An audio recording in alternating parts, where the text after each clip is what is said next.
上一世我拒绝为老公的白月光献血，结果他从基地瞭望塔跳下，摔成一滩血肉。怎么？都是因为你白芷柔才会死的！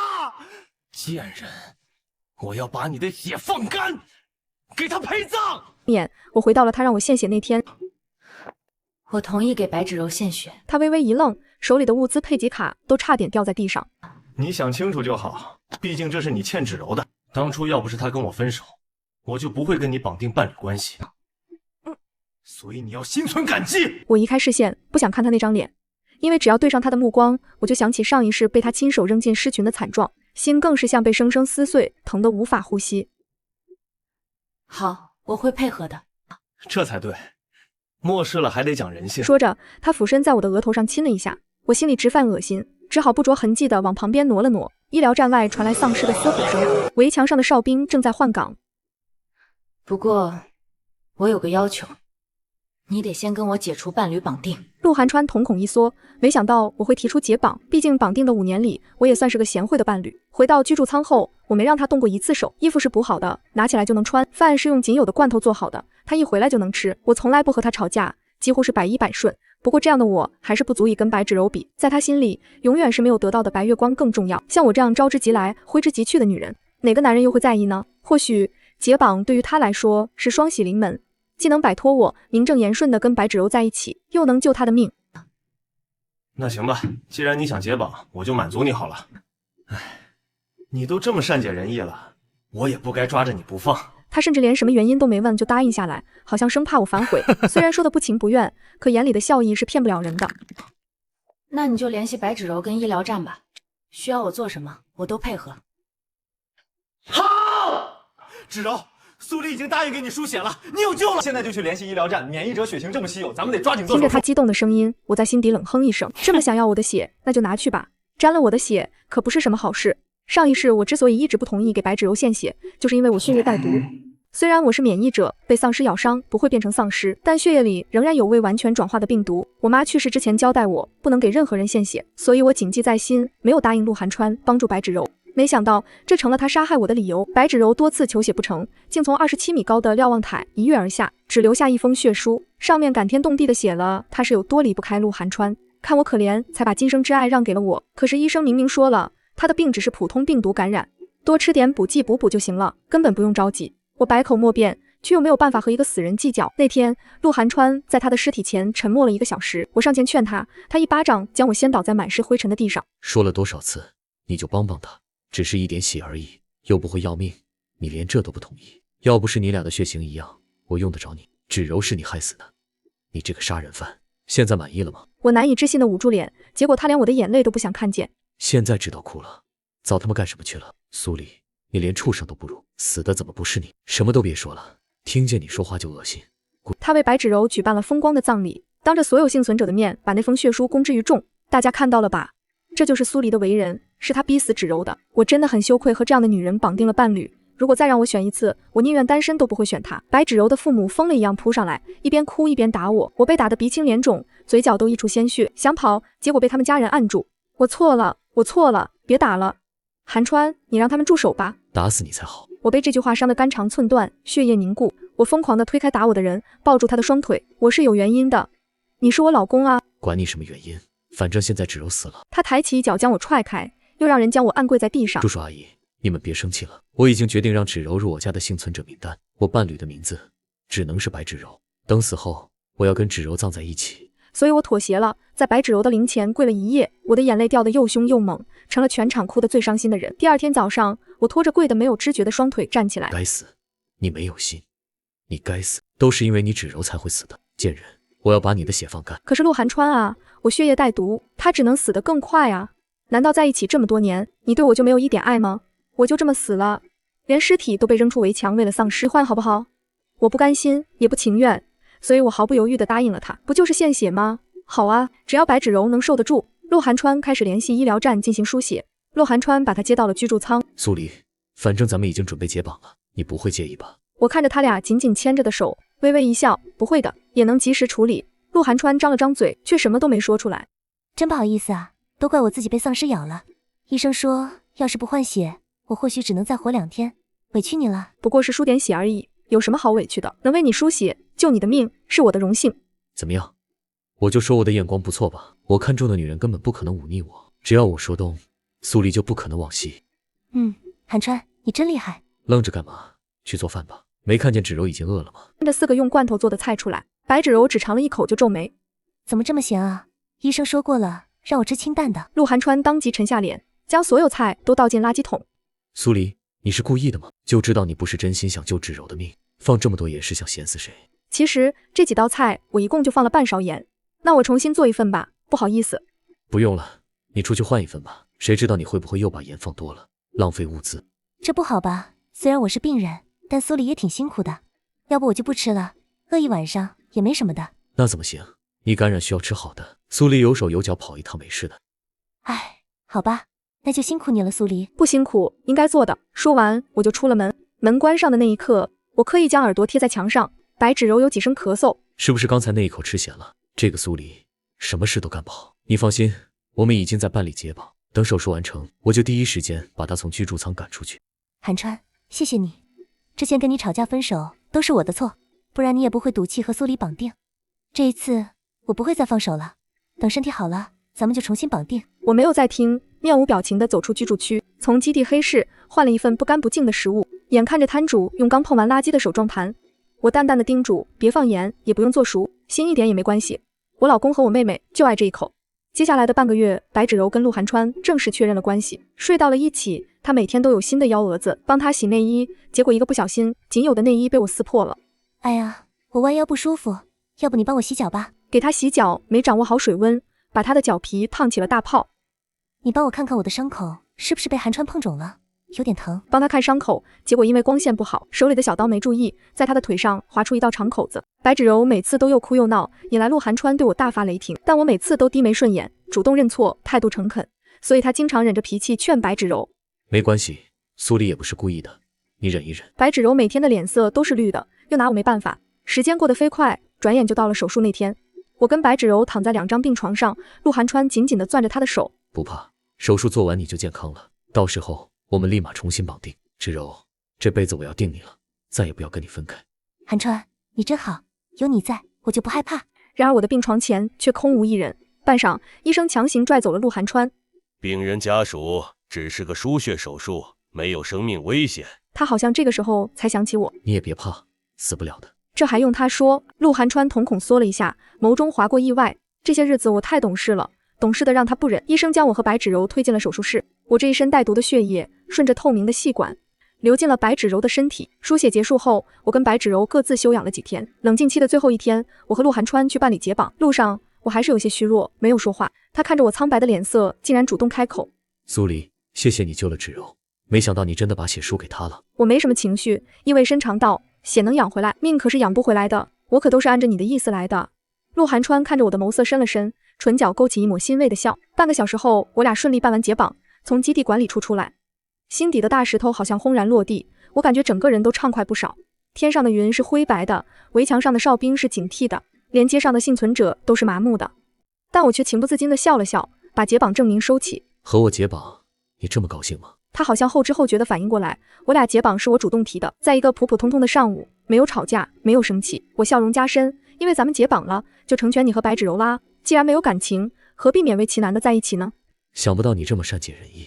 苏黎，就算以后不在一起了，我们也还是战友，有什么需要帮忙的，你尽管开口。不用了，以后就不用再见面了。安似乎想追过来，但是被对讲机里的呼啸声绊住脚步，他不耐烦地接起，随即狠狠愣在原地。寒川，你快回来，我好疼，浑身都疼。苏黎的血有问题。陆寒川听到对讲机里白芷柔撕心裂肺的哭喊：寒川，我好疼，浑身都像被火烧一样，我的血管里好像有什么东西在爬，我受不了了。他猛地转身朝居住区狂奔而去，我站在原地看着他慌乱的背影，嘴角勾起一抹冷笑。终于开始了，我慢悠悠地跟在后面，一点都不着急。白芷柔已经疼得在床上打滚，陆寒川手足无措地抱着她。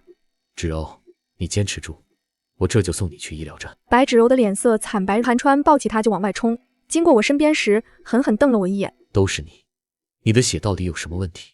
我也不知道啊，我的血一直都好好的，可能是白芷柔的身体排异反应吧，毕竟输血也是有分。立刻给白芷柔做检查。医生拿着检测报告出来，脸色凝重。陆队长，白小姐的血液里检测到了丧尸病毒。什么？丧尸病毒？这怎么可能？虽然病毒浓度不高，但确实存在。这种病毒很特殊，正在缓慢扩散。陆寒川猛地转头看向我，苏黎，你的血液有问题。是啊，我的血确实有问题。我是被变异丧尸咬伤后才成为免疫者的，我的血液里一直带着未完全转化的病毒。你早就知道，为什么还要给芷柔输血？是你逼我输血的，我只是答应了你的要求而已。我记得很清楚，你说过只是输点血而已，又不会要命，现在怎么后悔了？陆寒川气得一拳砸在墙上，他的指关节都渗出了血。你这个毒妇，你就是故意的。你明知道自己的血有问题，还故意输给芷柔。陆寒川，你还记得上一世吗？你把我扔进尸群的时候，可曾想过我也会痛？你说什么？我没有再解释，转身离开了医疗站，身后传来白芷柔痛苦的呻吟声，还有陆寒川绝望的怒吼。接下来的几天，白芷柔的情况急剧恶化，眼睛也渐渐失去了神采。陆寒川日夜守在外面，跪在我面前求我想办法救白芷柔。你是免疫者，你的血液里肯定有抗体，求你再给芷柔输一次血，这次一定能救她的。我冷冷地看着他，陆寒川，你还真是不长记性。我的血就是毒药，输的越多，他死得越快。你要是真心疼他，就让他安静地走吧。不，我不能失去他。苏黎，我知道我以前对不起你，但芷柔是无辜的，你要报复就冲我来，放过她好不好？我蹲下身，看着他通红的眼睛，我跪在你面前，求你相信我，求你听我解释。可你呢？你一刀砍断了我的脖子，把我扔进尸群，现在轮到你求我了。你觉得我会答应吗？陆寒川瞪大眼睛，嘴唇颤抖着说不出话来。好好陪着你的白月光吧，这是你们最后的时光了。第5天，白芷柔彻底变异了，她的眼睛变成了死灰色，皮肤腐烂，指甲变得又长又尖。隔离病房里传来她野兽般的嘶吼声，医疗站的工作人员紧急撤离。陆寒川趴在观察窗上，看着里面不成人形的白芷柔。芷柔，对不起。白芷柔已经失去了理智，她疯狂地撞击着隔离门。基地的管理层下达了命令，必须立即处决变异者。求你们了，再给我一点时间。守卫冷漠地推开他。陆队长，你应该比谁都清楚，变异者是没救的。如果你下不了手，我们来执行。陆寒川浑身颤抖，最后还是自己拿起了枪。他走进隔离病房，白芷柔立刻扑向他。陆寒川闭上眼睛，扣动了扳机，枪声响起，白芷柔倒在了血泊中。我站在走廊尽头，静静地看着这一幕。恶有恶报，不是不报，时候未到。白芷柔死后，基地高层开始追查这次输血事故的责任。调查组找到我，询问当时的情况。我如实说明了一切，我是被变异丧尸咬伤的免疫者，血液带毒。那你为什么还同意输血？因为陆寒川一直逼我说只是输点血而已，我告诉过他我的情况特殊，但他不听，非要我记白芷柔。我想着反正我们已经办理解绑了，就当是最后帮他一次。可是档案显示你的免疫者身份是陆队长帮你登记的，他应该知道你的具体情况才对。他只知道我是免疫者，但不知道我血液带毒。这件事我妈去世前特意叮嘱过我，不能告诉任何人。调查员沉默了片刻，在报告上写下了结论。几天后，调查结果公布，陆寒川因隐瞒免疫者详细信息，强迫献血，导致他人死亡，被撤销队长职务，降为普通队员。陆寒川整个人都垮了，他找到我，眼神空洞。苏黎，你赢了，我现在一无所有了。我看着他憔悴的样子，心里没有一丝波澜。陆寒川的事，我申请搬离了原来的居住舱，基地给我分配了一个单人间，虽然小，但很安静。我开始重新规划自己的生活，既然重生了，就不能再像上一世那样浑浑噩噩。我要变强，强到没有人能再伤害我。第2天，我去了基地的训练场，申请加入精英搜寻小队。你确定？精英队的任务都很危险，而且你一个女孩子，体力可能跟不上。我直视着他的眼睛，我是免疫者，这就是我最大的优势。在危险区域，我可以深入其他人去不了的地方。队长沉吟片刻，点了点头。行，那你先参加选拔测试吧。选拔测试很严格，包括体能、射击、近战和野外生存。我拼尽全力，最终以第3名的成绩通过了测试。正式加入精英队后，我开始接受更专业的训练，每天天不亮就起床跑步，练习各种武器的使用，晚上还要学习地图识别、陷阱制作和急救知识。虽然很累，但我敢是清理城市边缘的一个废弃超市。记住，保命第一，物资第2。我点点头，检查了一遍装备，跟着队伍出发了。废弃超市位于基地外围5公里处，那里是丧尸的聚集区。我们小队一共6个人，队长叫张猛。保持队形，注意周围动静。张猛低声命令。我们小心翼翼地穿过废墟，避开游荡的丧尸。突然，一只丧尸从拐角处扑出来，直奔我而来。我迅速抽出匕首，一刀刺进他的头颅。张猛赞许地看了我一眼。不错，反应很快。里面果然还有不少物资，罐头、药品、衣物，都是基地急需的东西。快速搜集， 10分钟后撤离。超市深处传来异响，一只体型巨大的变异丧尸从黑暗中走出来，它足有2米多高，是猎食者。它发出震耳欲聋的吼声，朝我们冲来。散开！我却站在原地没动，因为我发现这只猎食者的目标就是我。猎食者咆哮着扑向我，我侧身闪开，匕首在他手臂上划出一道伤口，黑色的血液喷溅出来，散发着恶臭。他吃痛的怒吼，挥舞着巨大的拳头砸向我。我翻滚躲开，拳头砸在地上，水泥地面都裂开了。苏黎，快撤！直到他彻底倒下。周围一片寂静，队员们都震惊地看着我。张萌走过来，拍了拍我的肩膀。没想到你一个新人，居然能单杀猎食者。我擦了擦匕首上的血，运气好而已。这次任务后，我在精英队的地位稳固。回到基地后，我的事迹很快传开了。单杀猎食者，这在普通队员中几乎是不可能完成的任务。基地高层注意到了我，专门召见我谈话。我们打算提拔你为精英队的副队长，你意下如何？我有些意外，但还是点头答应了。有了更高的职位，我就能接触到更多资源，也能更好地保护自己。对了，明天有个其他基地的代表团来访，你作为副队长也要参加接待工作。第2天，我穿上干净的作战服，来到基地大门。远处驶来几辆改装过的越野车，车身上喷涂着曙光2个字。从第1辆车上走下来一个男人，最引人注目的是他的眼睛，深邃而锐利。你好，我是曙光基地的指挥官沈墨。你好，我是精英队副队长苏黎。沈墨的手很温暖，握手的力度恰到好处。苏黎，他若有所思地看着我。听说你昨天单杀了一只猎食者。我点头，侥幸而已。沈墨笑了，能杀猎食者可不是侥幸，是实力。有机会的话，我想和你切磋切磋。接下来的几天，我负责陪同沈墨参观基地。他对我们的防御体系和物资管理很感兴趣，问了很多问题，我一一解答，发现他是个很有想法的人。你们基地的防御不错，但物资储备还是太少了。末世已经3年了，光靠搜寻废墟不是长久之计，必须建立自己的生产体系。你说的对，可是我们缺少技术和设备。这样吧，我们2个基地可以建立合作关系。曙光基地有农业种植技术，你们基地有丰富的战斗经验，这个提议很有吸引力。我立刻向指挥官汇报。经过商议，2个基地正式建立了合作关系。他尊重我，欣赏我，把我当成平等的伙伴，而不是像陆寒川那样把我当成工具和附属品。或许这就是我一直渴望的相处方式。而副队长的身份，我能调动更多资源，任务完成率也大大提高。然而陆寒川的情况却越来越糟。他被降职后，整个人都变了。有一次，他在任务中判断失误，导致一名队友被丧尸咬伤，那名队友最终变异，不得不被处决。基地高层震怒，直接将陆寒川除名。陆寒川，鉴于你多次违反纪律，造成人员伤亡，基地决定取消你的居住权，限你3天内离开。陆寒川跪在地上，苦口哀求，求你们了，给我一次机会。天，陆寒川被赶出了基地。我站在围墙上，看着他落魄的背影消失在废墟中，心里没有一丝同情。这就是他的报应。上一世，他把我扔出围墙喂丧尸，这一世他自己被赶了出去，因果循环，报应不爽。张萌走到我身边，你不觉得可怜他吗？毕竟你们曾经是伴侣。我摇头，可怜之人必有可恨之处，他今天的下场都是他自己造成的。陆寒川离开后，基地恢复了平静，我的生活也步入正轨，每天训练、执行任务、休息。1个月后，沈墨再次来访，这次他带来了曙光基地培育的种子和种植技术，这是我们基地的农业专家。晚上，沈墨邀请我一起吃饭，抱歉，条件简陋，我有些不好意思。沈墨摆手，漠视了，能吃饱就不错了。他打开一个罐头，递给我，尝尝，这是曙光基地自己做的肉罐头。我尝了一口，味道确实不错。你们基地的生活条件比我们好很多。沈墨笑了，那是因为我们起步早，而且运气好，找到了一个完整的农场和食品加工厂。我们聊了很多，从基地建设到末世生存。沈墨的见识很广，说话也很有趣。不知不觉，我们聊到了深夜。时间不早了，你该休息了。明天我还要去视察温室建设，到时候一起去。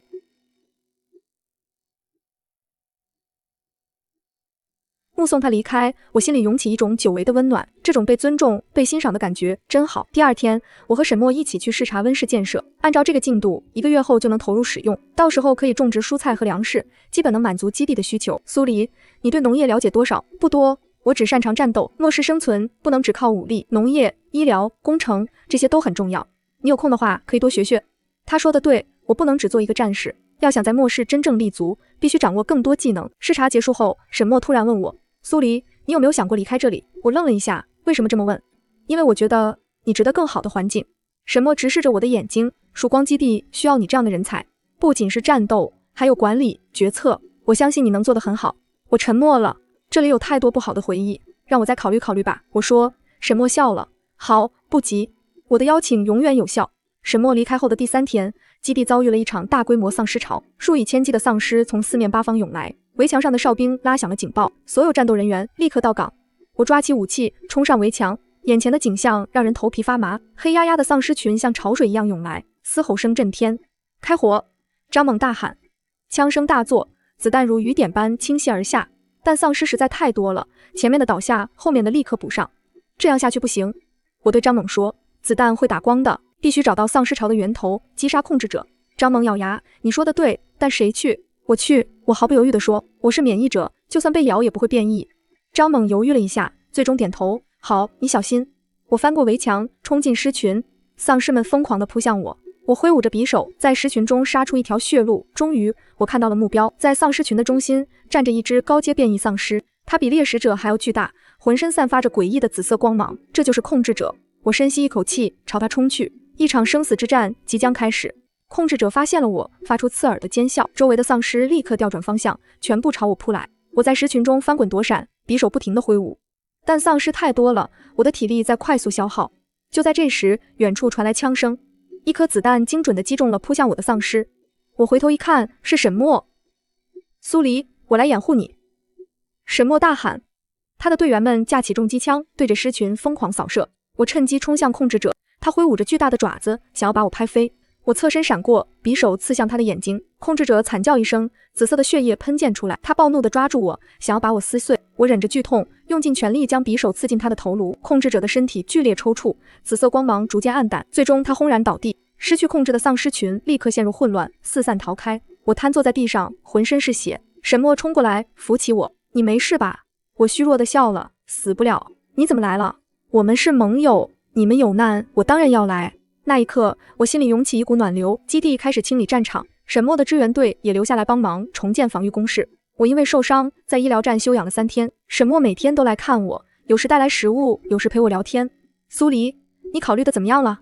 关于加入曙光基地的事，我看着他真诚的眼睛，终于下定决心。我答应你。沈墨脸上露出笑容，太好了。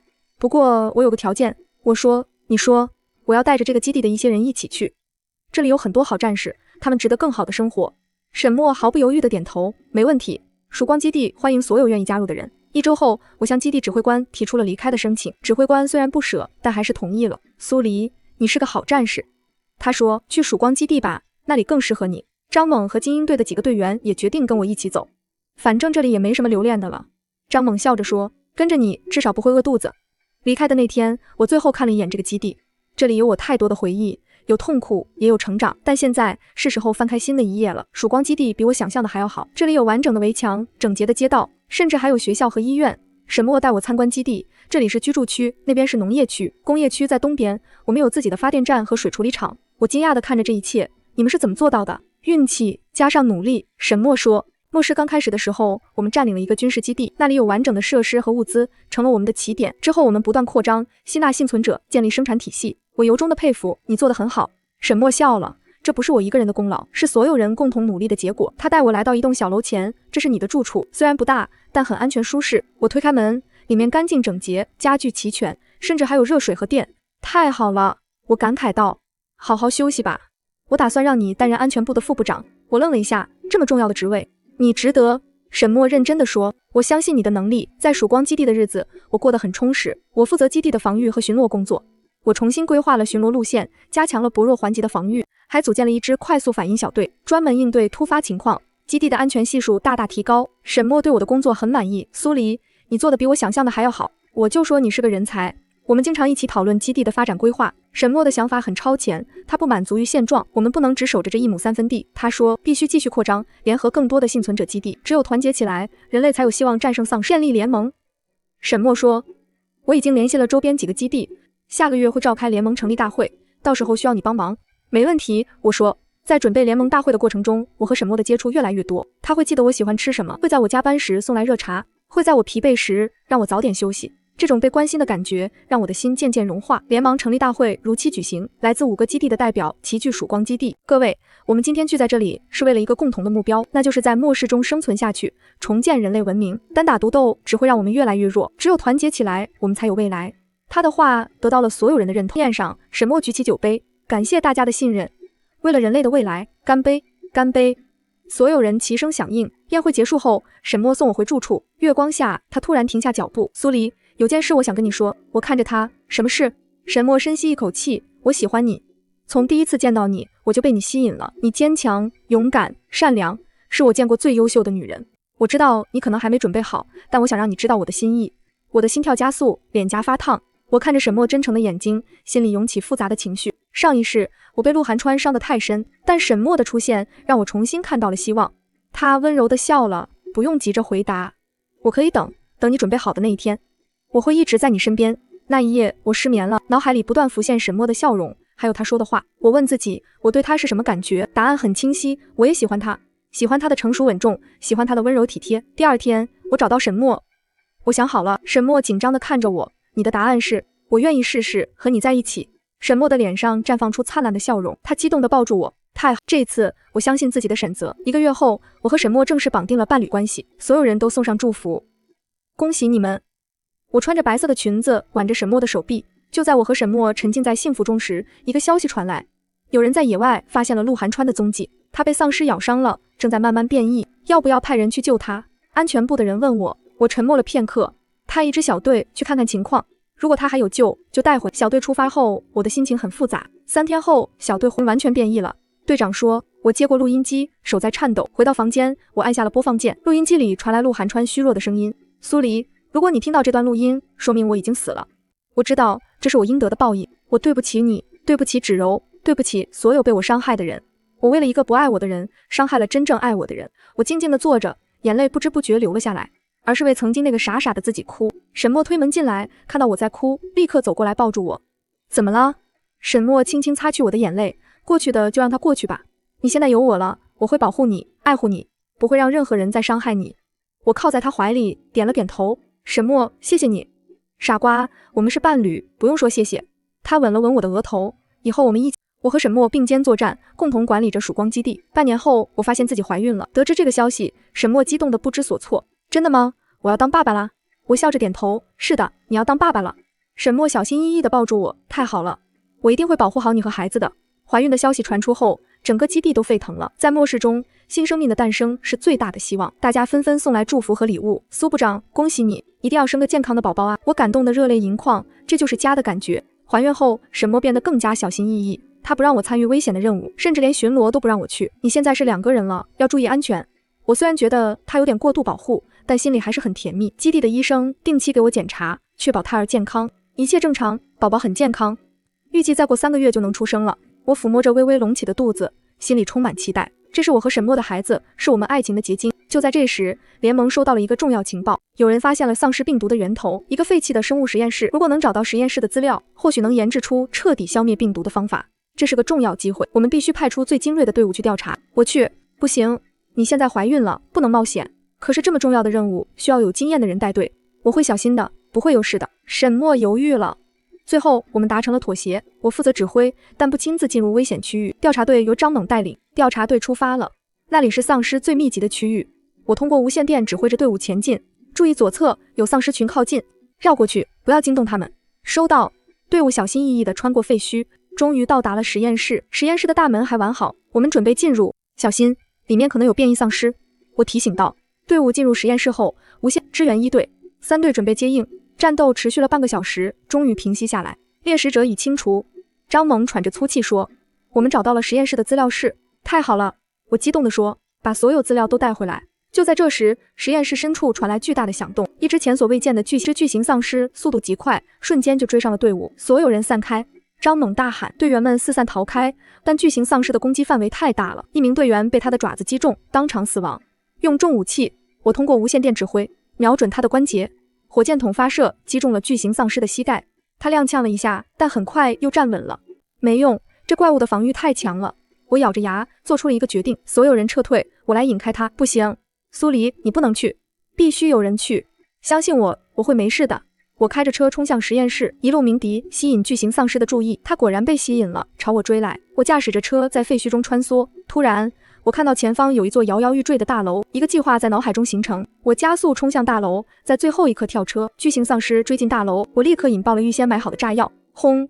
大楼轰然倒塌，将巨型丧尸埋在了废墟下。我躺在地上，浑身疼痛，但我成功了。沈墨冲过来，紧紧抱住我：“你吓死我了，对不起。但我们拿到资料了，对吧？”回到基地后，我在医疗站躺了3天，好在胎儿没有受到影响，依然健康。沈墨守在我床边，一步都不离开。以后不许再这么冒险了。你不是一个人，你还有我，还有孩子。我握住他的手，我知道，我保证。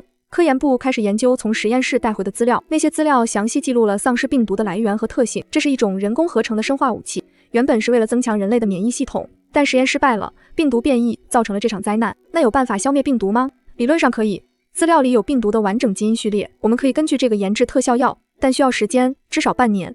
那就开始吧，调动所有资源，全力支持科研部。接下来的几个月，基地进入了紧张的研发阶段，科研人员日夜工作，不断进行实验。我的肚子也越来越大，预产期越来越近。沈墨每天都陪着我，给我讲故事，畅想未来。等孩子出生了，我们给他取个什么名字？如果是女孩，就叫沈西，西是晨光的意思，代表希望。沈墨笑了，好名字。沈西，我们的女儿。预产期到了，我被送进了产房。沈墨在外面焦急地等待，不停地来回踱步。放心吧，苏部长身体很好，一定没问题的。10个小时后，婴儿的啼哭声响起，是个女孩。护士高兴地说：“母女平安。”沈墨冲进产房，看到我怀里的小婴儿，她皱着小脸，哭得很响亮。我们的女儿。我虚弱但幸福地笑着。沈墨小心翼翼地抱起女儿，眼眶湿润。沈西，欢迎来到这个世界，爸爸妈妈会永远保护你。沈西的出生给基地带来了巨大的鼓舞，在末世中，新生命代表着希望和未来，大家纷纷来探望，送来各种礼物。我看着怀里的女儿，心里充满了温柔。为了她，为了所有的孩子，我们必须战胜丧尸，重建家园。就在这时，科研部传来好消息，特效药研制成功了。我们在低阶丧尸身上做了实验，注射特效药后，他们恢复了人性，但大脑功能基本恢复了。这个消息震惊了所有人。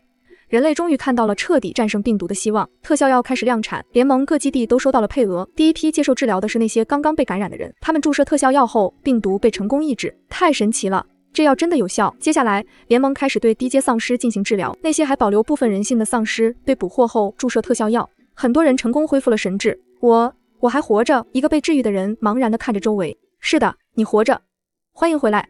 被治愈的人越来越多。基地的人口也在增加，但高阶变异丧尸对特效药有抗性，无法治愈。看来还是要用武力清除高阶丧尸。不过有了特效药，我们的战士就不用担心被感染了。联盟开始组织大规模的清剿行动，目标是彻底清除周边区域的所有丧尸。我虽然刚生完孩子，但还是参与了作战计划。我们可以分区域清理，先清理外围，逐步向内推进。遇到高阶丧尸，集中火力消灭。遇到低阶，尽量捕获治疗。沈墨赞许的点头，就这么办。清剿行动持续了3个月，联盟军队势如破竹，收复了大片土地，人类终于开始重新夺回地球的主导权。而我和沈墨带着女儿沈西，在曙光基地过着幸福的生活。末世虽然残酷，但只要有爱，就有希望。沈西满月那天，基地举办了盛大的庆祝活动，这是末世以来第一个在基地出生并健康成长的婴儿，他的存在象征着人类文明的延续。敬苏部长和沈主席，祝小西西健康成长。我抱着女儿，看着台下欢呼的人群，心里充满感慨。谁能想到，曾经被抛弃、被伤害的我，如今能拥有这样的幸福？沈墨搂着我的肩膀，在想什么？在想我们有多幸运。我笑着说，不是幸运，是你值得。沈墨认真地说，你经历了那么多苦难，现在该享受幸福了。庆祝活动结束后，联盟召开了重要会议，议题是关于人类社会的重建。现在丧尸威胁基本解除，我们该考虑长远发展了，必须建立新的社会秩序和法律体系。沈墨点头，我同意。末世3年，人类付出了惨重代价，我们不能让悲剧重演。经过3天的讨论，幸存者权利宪章诞生了，这将是新世界的基石。沈墨在签署仪式上说，让我们共同守护它。所有代表郑重地签下了自己的名字。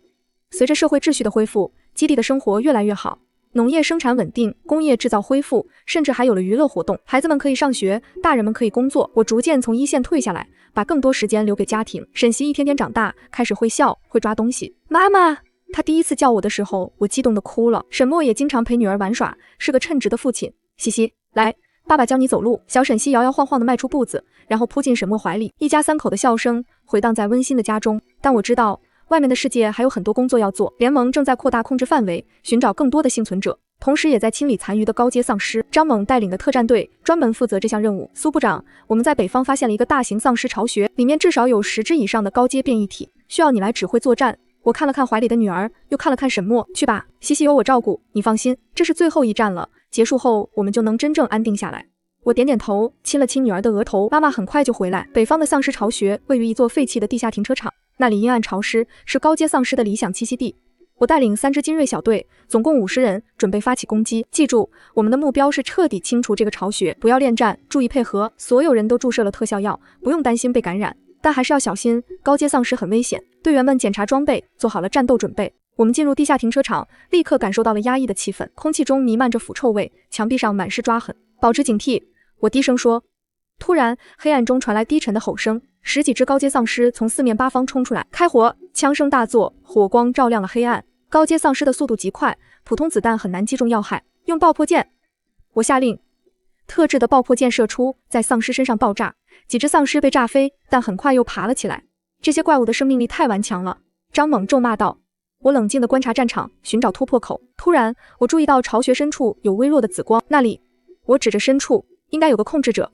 张猛，你带人牵制这些丧尸，我去解决控制者。我带着2名队员冲向巢穴深处，紫光越来越强，一只巨大的身影出现在眼前。那是一只前所未见的丧尸王，它有着人类的外形，但皮肤呈现诡异的紫色，眼睛里闪烁着智慧的光芒。人类，它竟然开口说话了。你们不该来，丧尸居然会说话，你是什么东西？我曾经也是人类，是病毒让我变成这样，但我保留了意识。我不想伤害人类，但本能无法控制。杀了我，结束这一切。这只丧尸王居然还保留着人性，但它的存在就是威胁。对不起，愿你安息。他的眼中闪过一丝解脱。其他高阶丧尸也失去了控制，他们疯狂地互相攻击，很快就自相残杀殆尽。结束了，这应该是最后一个大型巢穴了。我看着丧尸王的尸体，心情复杂。病毒夺走了太多生命，造成了太多悲剧，但现在一切都要结束了。联盟宣布，人类取得了最终胜利，我们赢了！人类万岁！今天我们终于可以说，人类战胜了丧尸，战胜了末世。但我们不能忘记那些为此牺牲的人，他们的牺牲换来了我们的今天，让我们为他们默哀。我想起了那些在末世中失去的人，想起了我的母亲，想起了那些战友，甚至想起了鹿晗川和白芷柔，他们都是末世的牺牲品。现在我们要展望未来，重建家园，恢复文明，让我们的孩子能在和平中成长，让人类重新成为地球的主人。庆典结束后，沈墨找到我，苏黎，我有个想法。什么想法？我想卸任联盟主席，把位置让给年轻人，我们也该享受平静的生活了。我也是这么想的，我们为人类做的够多了，现在该为自己和家人活了。1个月后，联盟举行了换届选举，新一代的领导者接过了重担，我和沈墨正式卸任，成为普通居民。感觉怎么样？沈墨问我。很轻松，我笑着说，终于不用每天处理那么多事了。我们决定搬到海边的一个小镇，那里远离喧嚣，环境优美，邻居们很友善，经常互相帮助。苏姐，这是我家种的菜，给你们尝尝。我们在小镇上买了一栋小房子，有院子，有花园，还能看到海。沈西在院子里玩耍，笑声清脆。妈妈，快来看，我抓到一只蝴蝶。我走过去，看着女儿手里的蝴蝶，真漂亮，但我们要放她走哦。为什么？沈西歪着头问。因为她也有家人在等她，就像妈妈等你回家一样。沈西想了想，松开了手。蝴蝶飞走了，她开心地拍手。她回家了。沈墨走过来，搂住我们母女俩，这就是我想要的生活，平静、温馨，充满爱。我靠在他肩上，我也是。在小镇的日子平静而美好。我每天早上起来给家人做早餐，沈墨会去镇上的工坊帮忙做些木工活，沈西则去镇上的小学上课。下午我们一家人会去海边散步。爸爸，海里有鱼吗？沈西问。有啊，很多鱼。沈墨说，等你长大了，爸爸教你钓鱼。好。沈西高兴地跳起来。晚上我们坐在院子里看星星。妈妈，那颗星星好亮啊！沈西指着天空，那是北极星。我说，它能指引方向，让迷路的人找到家，就像妈妈指引我回家一样吗？对，就像妈妈一样。沈西满足地笑了，靠在我怀里，不一会儿就睡着了。沈墨轻轻抱起女儿，送她回房间。回来后，他坐在我身边。苏黎，你后悔吗？他突然问。后悔什么？后悔跟我在一起，过这样平淡的生活。你本可以继续当英雄，受人敬仰。我握住他的手，我从不后悔。英雄也好，普通人也好，都不重要，重要的是我和你在一起，和西西在一起，这就是我想要的生活。沈墨吻了吻我的额头，我也是。沈西6岁那年，镇上来了一位老师，他是从联盟总部派来的，专门教孩子们读书写字。孩子们，今天我们来学习历史。老师说，你们知道末世是怎么来的吗？孩子们摇头。老师开始讲述末世的故事，讲病毒的爆发，讲人类的抗争，讲那些英雄的事迹。有一位女战士，她叫苏黎。老师说，她是免疫者，在最危险的时候冲在最前面。她击杀了无数丧尸，拯救了无数生命。她是真正的英雄。沈西骄傲地举手。老师，那是我妈妈。其他孩子都惊讶地看着她。真的吗？你妈妈这么厉害？沈西用力点头，当然是真的。我妈妈最厉害了。放学后，沈西跑回家，扑进我怀里。妈妈，老师说你是英雄。我笑着摸摸她的头，那都是过去的事了。现在妈妈只是个普通人。不，沈西认真地说，妈妈永远是我的英雄。我的眼眶湿润了。是啊，对女儿来说，我就是她的英雄，这比任何荣誉都重要。沈西10岁那年，联盟总部来人邀请我们回去参加纪念活动，末世10周年纪念日，希望你们能出席。我和沈墨商量了一下，决定去，也该让西西看看外面的世界了。我们一家3口坐车前往联盟总部，曾经的曙光基地，现在已经发展成一座繁华的城市。哇，好多人啊！这里就是爸爸妈妈以前工作的地方吗？是的，但现在变化很大了。纪念活动在中央广场举行，当我和沈墨出现时，全场爆发出热烈的掌声。我们走上台，面对着台下的人群，新任联盟主席发表讲话，是像苏黎、沈墨这样的英雄带领我们走出黑暗，不是为了缅怀过去，而是为了珍惜现在，让我们永远记住和平来之不易。掌声再次响起，我看着台下的人群，心里充满感慨。10年了，人类终于走出了末世的阴影。纪念活动结束后，我们参观了末世博物馆，那里陈列着末世时期的各种物品、武器、装备、照片、日记。妈妈，这是你用过的刀吗？沈西指着展柜里的匕首。是的，他陪我度过了很多危险的时刻。沈西认真地看着匕首，他一定很勇敢。不是他勇敢，是使用他的人勇敢。我们继续参观，看到了很多熟悉的面孔，那些在末世中牺牲的战友，他们的照片被挂在墙上，永远铭记。墙上写着这4个字。我在一张照片前停下，那是张猛，他在3年前的一次任务中牺牲了。老张，你看到了吗？我们赢了，人类赢了，你的牺牲没有白费。沈墨走过来，握住我的手，他们都在天上看着我们，看着我们建立的新世界。我点点头，擦去眼角的泪水。是的，他们的牺牲换来了今天的和平，我们不能辜负他们。在联盟总部待了1周后，我们回到了小镇。妈妈，我长大了也要当英雄，像你一样保护大家。西西，英雄不一定要打怪物，只要做对的事，帮助别人，你就是英雄。那我要当什么样的英雄呢？这要你自己决定，跟随你的心，做你想做的事。妈妈会永远支持你。沈西认真的点头，我知道了。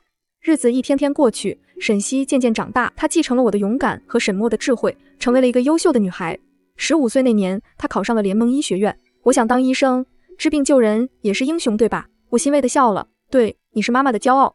送沈西去学院的那天，我和沈墨都有些不舍。孩子长大了，总要离开父母，我们该为他高兴。我知道，只是有点舍不得。沈西抱住我们，爸爸妈妈，我会常回来看你们的。你们要好好照顾自己。我们会的，我说。你也要照顾好自己。目送女儿离开，我和沈墨手牵手走回家，就剩我们2个了。沈墨说，就像刚在一起的时候，我靠在他肩上。是啊，又回到了起点。但这一次，我们有了更多的回忆。沈西离开后，家里突然安静了很多，每天早上一起看日出，晚上一起看日落。苏黎，你说我们老了会是什么样？大概会满头白发，走路都颤颤巍巍吧。但只要你在我身边，我就不怕。沈墨握紧我的手，我也是，这辈子能遇到你，是我最大的幸运。我们在小镇上开了一家小书店，卖书也卖咖啡，很多人喜欢来这里听我们讲末世的故事。苏姐，当年你真的单杀过猎食者吗？是的，我笑着说，不过那都是运气好。才不是运气，沈墨反驳，是你的勇气和智慧。年轻人羡慕地看着我们，你们真是天生一对，经历了那么多还能在一起，因为我们相信彼此，无论遇到什么困难都不放弃对方。书店的生意很好，每天都有客人，有时候沈西也会回来帮忙。妈妈，你的咖啡越来越好喝了，那是因为加了爱的配方，一家人其乐融融，这就是幸福。沈西从医学院毕业后，成为了一名优秀的医生，他在联盟总医院工作，专门研究病毒学。妈妈，我想研究出更好的疫苗，让人类彻底免疫所有病毒，这样就不会再有末世了。我为女儿的理想感到骄傲，她继承了我们的意志，再用自己的方式保护人类。几年后，沈西带回来一个男朋友。爸爸妈妈，这是林峰，他是我的同事，也是我的男朋友。叔叔阿姨好，我会好好照顾西西的。沈墨打量着他，你知道西西的妈妈是谁吗？知道，林峰认真地说，苏丽前辈是我的偶像，我从小就听着他的故事长大，能娶到他的女儿是我的荣幸。我笑了，别紧张，我们不会吃人，只要你对西西好，我们就放心。1年后，沈西和林峰结婚了。妈妈，谢谢你给了我生命。沈西说，教会了我勇敢和善良，我会像你一样做个好妻子、好母亲。我抱住女儿，你已经做得很好了，妈妈为你骄傲。看着女儿幸福的样子，我觉得一切都值得了。我和沈墨收到了一个特殊的邀请，要去吗？沈墨问我。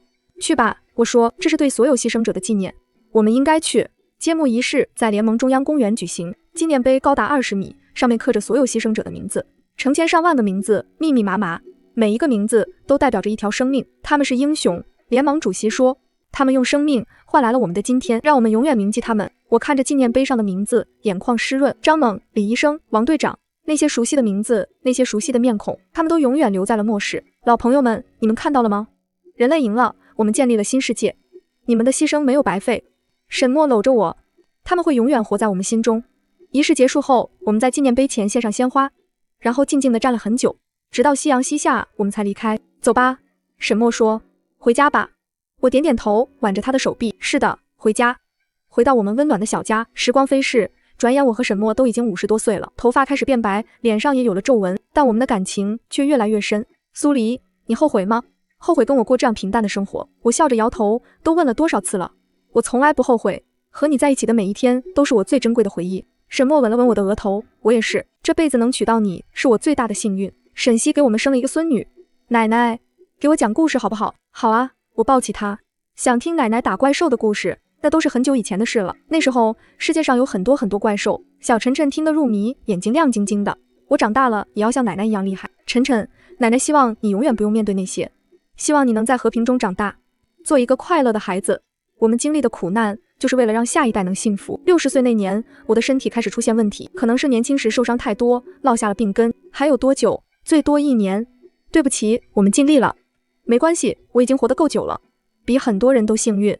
沈墨知道后，整个人都垮了。不，一定还有办法的，我们去找最好的医生，一定能治好你。我握住他的手，沈墨，别这样，人总有一死，我已经做好准备了，但我舍不得你。我们说好要一起白头到老的，我们已经白头了啊，只是我要先走一步了。但你要好好活着，陪着西西和晨晨，他们还需要你。沈墨紧紧抱住我，泪水打湿了我的肩膀。我不想失去你，你不会失去我的，我会永远在你心里。最后的日子，我们回到了海边小镇，那个我们生活了几十年的地方。沈西带着晨晨也回来了。妈妈，你要坚强。我很坚强，我这辈子经历了那么多，末世、战争、爱情、家庭，我没有遗憾了。奶奶，你会好起来的，对不对？我摸摸她的头，奶奶会变成天上的星星，每天晚上都看着你，保护你，祝福你。晨晨哭了，我不要奶奶变成星星，我要奶奶陪着我，奶奶会一直陪着你的。我说，在你的心里，在你的记忆里。我的身体越来越虚弱，大部分时间都在睡觉，但每次醒来，沈墨都在我身边。你不累吗？我问他。不累。他说，能陪着你，我就不累。沈墨，谢谢你。我说，谢谢你给了我这么多年的幸福，让我知道什么是真正的爱情。傻瓜。沈墨握紧我的手，应该是我谢谢你，是你让我的生命有了意义。那天晚上，我做了一个梦，梦见自己回到了末世。但这一次我不再害怕，因为我知道最后我们赢了。梦里我看到了张猛和那些牺牲的战友，他们朝我挥手，笑得很开心。苏黎，干得好。张猛说，你完成了使命，现在该休息了。我笑着点头，是啊，该休息了。醒来时天已经亮了，沈墨趴在床边睡着了，我轻轻抚摸他的头发，心里充满温柔。沈墨，我爱你，永远爱你。那天下午，我把沈西叫到床边，西西，妈妈有些话想对你说。沈西握着我的手，眼眶通红。妈妈，你说，你要好好照顾爸爸。他看起来坚强，其实内心很脆弱。失去我之后，他会很难过。你要多陪陪他，别让他太孤单。沈西哭着点头，我会的，妈妈。还有晨晨，要教他勇敢，教他善良，告诉他奶奶很爱他。妈妈，沈西泣不成声。别哭，妈妈不喜欢看你哭。妈妈这辈子很幸福，有爱我的丈夫，有优秀的女儿，还有可爱的孙女，我已经很满足了。你也要幸福，知道吗？沈西用力点头，我知道了，妈妈。我会好好生活的，会让你骄傲的。我欣慰地笑了，你一直都是妈妈的骄傲。那天晚上，全家人都围在我床边，沈墨、沈西、林峰、晨晨，我看着他们，心里充满了爱。我很幸运能拥有你们，谢谢你们让我的生命如此精彩。我的意识开始模糊，呼吸也越来越困难。苏黎，别睡，再陪我说说话。我努力睁开眼睛看着他。沈墨，我好累，那就休息吧，我会一直陪着你，不要太难过。